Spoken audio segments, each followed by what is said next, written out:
안녕하세요. 성경순 말씀 묵상 시간입니다. 오늘은 빌립보서 2장 12절 한 절만 묵상해 보겠습니다.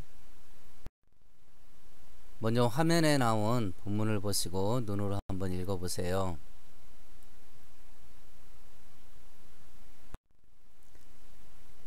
이제 관찰과 해석과 적용을 해봅니다. 12절의 전체 내용은 바울 사도가 빌립보 교인들한테 두 가지를 권면합니다. 첫 번째는 항상 복종하고, 두 번째는 두렵고 떨림으로 너희 구원을 이루라 라는 내용인데요. 이제 해석을 해 보십시다. 복종하라고 하는데 누구에게 복종하는가 라고 하는 겁니다. 앞에서 다루었던 본문 속에 하나님 대신 예수님의 십자가 죽으심에 대해서 언급했었기 때문에 우리를 구원하시기 위해서 대신 죽으신 예수님에게 복종하라 라는 의미인 것 같고요. 두 번째는 그럼 복종하는데 어떤 태도로 복종하는가 라는 질문입니다.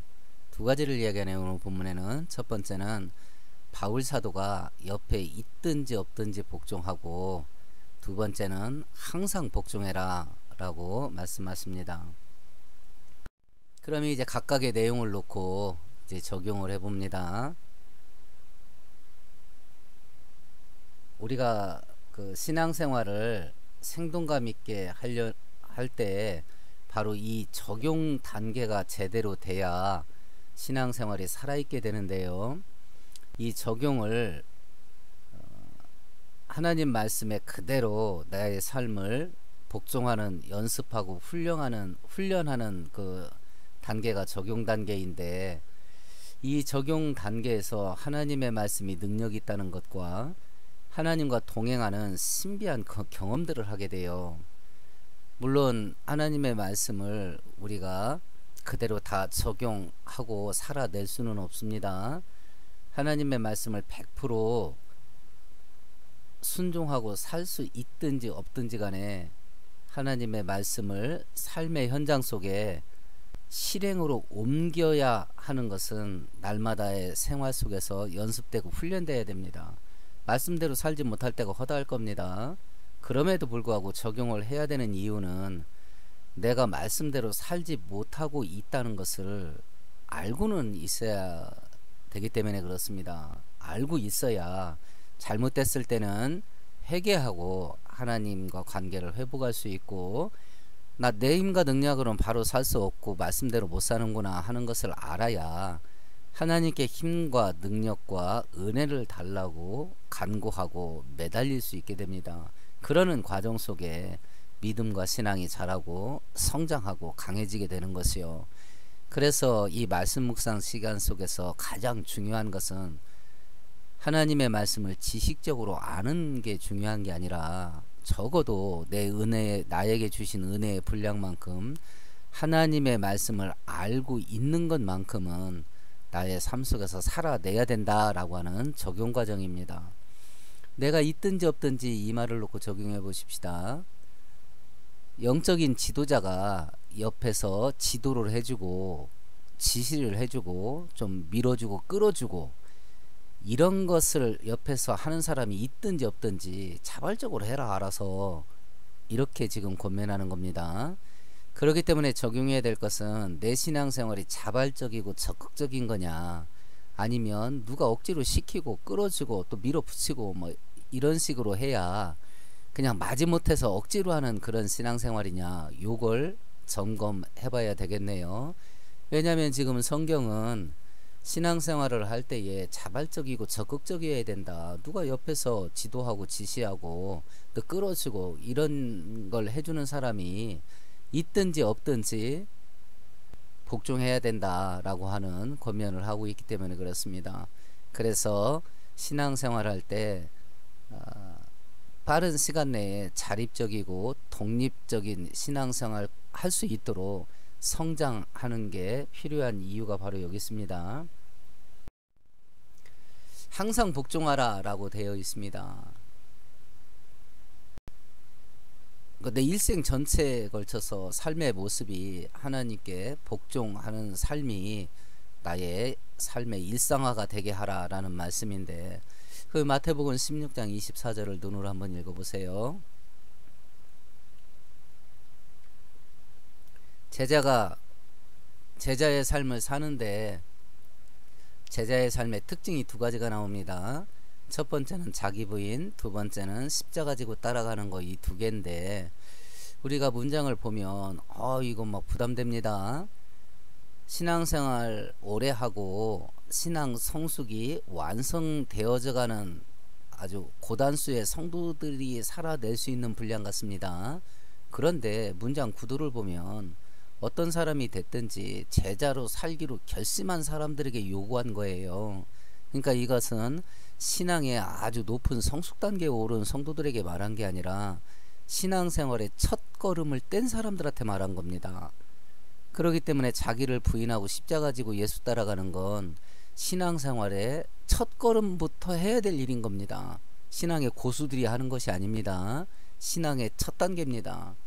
그 첫 단계가 자기 부인입니다. 내 생각, 내 의지, 내 뜻, 내 기분, 내 감정, 이걸 십자가에다 못 박는 겁니다. 하나님 뜻만 중요합니다. 하나님의 의지가 중요합니다.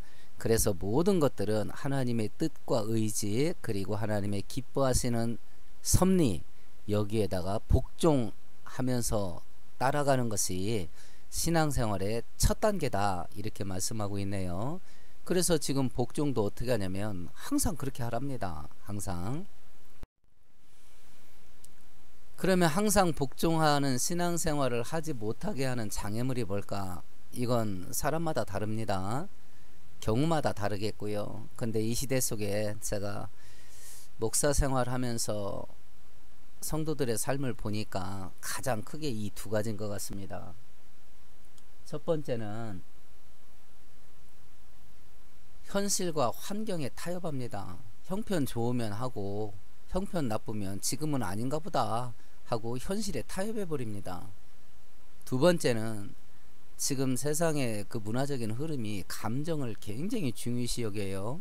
그래 필이 꽂히면 해, 이렇게 선동, 특별히 기업가들이 마케팅 할 때에 사람들의 감정에 호소하는 것을 하다 보니까 이제 이 즉흥적으로 사람들이 처신하죠. 이렇게 되면 선동당하기 쉽고 세상을 이렇게 자기 뜻대로 움직이려고 하는 자들에게 속아 넘어가기 쉽게 됩니다. 신앙을 떠나서 적어도 이성 중심의 생활을 해야 노예 생활은 하지 않게 되는데, 지금 이 시대의 그 문화적인 흐름이 자기 기분, 자기 감정, 이것이 최고의 그 판단 기준이 되기 때문에 기분 나쁘면 신앙생활하고 기분 좋으면 신앙생활하고 기분 나쁘면 안 한다. 성향이 이렇게 성도들로 바뀌어가는 겁니다. 항상 복종하는 신앙생활을 하지 못하게 하는 가장 큰 걸림돌은 바로 이 두 개입니다. 현실과 환경에 타협하는 거, 두 번째는 자기 기분, 자기 감정에 치우치는 거, 바로 이건데, 이 방송을 시청하시는 성도들은 본인은 어떤 경우인지 한번 살펴보시고 이거 외에 다른 부분이 있다고 한다면 그 부분을 하나님 말씀에 따라서 정리를 해가면 되겠습니다. 그래서 항상 복종하는 신앙생활의 핵심은 뭐냐면, 하나님은 영이시기 때문에 눈에 보이지 않으니까 하나님이 눈에 보이는 하나님으로 우리에게 주신 게 뭐냐면 눈에 보이는 성경, 말씀 되신 하나님입니다. 그 성경에 복종하는 것이 가장 안전하다 생각됩니다. 그러면 두 번째를 봅니다. 두렵고 떨림으로 너희 구원을 이루어 가라고 합니다. 그럼 여기서 한 가지씩 물어보십시다. 구원을 이루어 가라라고 하는데 그럼 우리의 구원은 미완성된 거냐? 요한복음 19장 30절에 보면 예수님께서 마지막 숨 거두시기 전에 다 이루었다 하고 숨을 거두셔요. 그런 거 보면 미완성된 건 아닌 것 같습니다. 완성된 것 같습니다. 다 이루었다라는 단어 자체가 경제 용어라고 그래요. 잔금 다 치르다, 대금을 지불하다, 이런 뜻이니까 우리가 뭐 할 일은 남아있지 않은 것 같습니다. 두 번째 질문을 보십시다. 그러면 너희 구원을 이루어가라 라고 하는 거 말씀을 보면 그러면 구원은 우리 힘으로 완성해 가야 되는 거냐라고 하는 겁니다. 여기 에베소서 2장 8절과 9절을 보면 구원은 은혜로 말미암아서 믿음으로 얻는 거다. 이거 하나님의 선물이다. 사람 힘과 능력으로 얻을 수 있는 게 아니다라고 하는 거 보니까 우리의 힘으로 완성해 가야 하는 것도 아닌 것 같습니다. 그러면 대체 두렵고 떨림으로 구원을 이루어가라는 말의 의미가 뭐냐? 아마도 고린도전서 9장 27절이 가장 쉽게 설명해주는 그 참고 구절일 것 같습니다. 바울사도 구원 확실하게 받은 사람입니다. 그 은혜에 감사해서 물불을 가리지 않고 하나님만 섬겼던 사람입니다. 그 바울사도가 그렇게 힘을 다해서 복음 전파하고 자기가 버림을 당할까 두려워했다고 합니다. 하나님께서 예수를 이 땅에 보내셔서 십자가의 죽음을 통해서 구원하여 주셨으니, 그렇게 귀한 걸 값없이 공짜로 받았으니 두렵고 떨리는 마음으로 함부로 살지 말라, 이런 의미인 것 같습니다. 그러면 이제 이 부분을 놓고 적용을 해 보십시다. 하나하나. 첫 번째는 이 귀한 구원이 예수를 믿는 자들에게 주어졌는데 내가 구원받은 확신이 있는가 라고 하는 겁니다. 이 땅에서 내가 오늘 목숨 끊어지면 천국에서 눈 번쩍 뜬다는 확신이 있냐 라고 하는 겁니다. 확신이 없다고 한다면 이건 뭐 기도 제목입니다. 구원의 과정들을 다시 한번 공부해 보는 것도 좋겠습니다. 이런 귀한 구원의 은혜를 값없이 받았다고 하면 이 은혜를 공짜로 받은 것에 대한 감사와 감격이 있냐, 심장이 뜨겁냐 라고 하는 겁니다. 내가 구원받았다라는 것만 생각해도 마음이 따뜻해지고 있는가 한번 돌아보는 겁니다. 요한계시록에 보면 에베소 교회가 책망받을 때 처음 사랑을 버렸다 그럽니다. 라우디게아 교회가 책망받을 때는 뜨겁지도 않고 차갑지도 않고 미지근하다라고 책망받습니다. 우리가 신앙생활할 때 심장이 뜨거운 상태로 하나님께 나가지 않는 건 범죄 행위입니다. 그래서 우리의 신앙에 열정이 있는가, 구원받은 것을 생각하며 그걸 돌아보면 되겠고요. 세 번째는 두렵고 떨림으로 구원받은 것을 현실화하며 살고 있는가, 구원받은 성도답게 살고 있냐, 이 이야기입니다. 아마 불신자들이 교회와 성도들을 아주 못 잡아먹어서 안달입니다. 코로나 3년 지내면서 아주 교회가 말로 다 할 수 없이 짓밟힘을 당했는데 이 부분이 안 돼서, 가장 큰 이유가 이 부분이 안 돼서일 겁니다. 교회가 교회답지 않은 겁니다. 성도가 성도답지 않고. 오늘 본문은 두렵고 떨림으로 성도는 성도답게, 교회는 교회답게 그렇게 살으라, 이렇게 권면하고 있네요. 이제 네 번째 적용을 한번 생각해 볼까요? 그렇게 살지 못하게 하는 가장 큰 걸림돌이 뭐냐 라고 하는 겁니다. 성도가 성도답게 사는 걸 마귀가 제일 싫어하죠. 마귀의 유혹과 공격이 있는데 이 영적 전쟁에서 패배하는 것일 겁니다. 두 번째는 내 안에 아담의 타락한 본성이 있습니다. 그 타락한 죄성의 포로가 돼도 넘어질 겁니다. 세 번째는 세상이나 세상에 있는 것들이 너무 좋아요. 그러면 이 거룩과 의로운 삶을 살지 않게 되겠어요.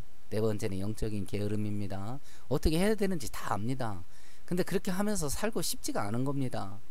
말씀 중심, 기도 중심, 신앙 중심, 두렵고 떨림으로 경건한 삶을 사는 거 해야 되는 거 압니다. 근데 하기 싫습니다. 그럼 뭐 넘어질 수밖에 없죠. 아마 이 네 가지의 범주 속에 신앙생활이 무너지는 내용들이 다 들어갈 것 같습니다.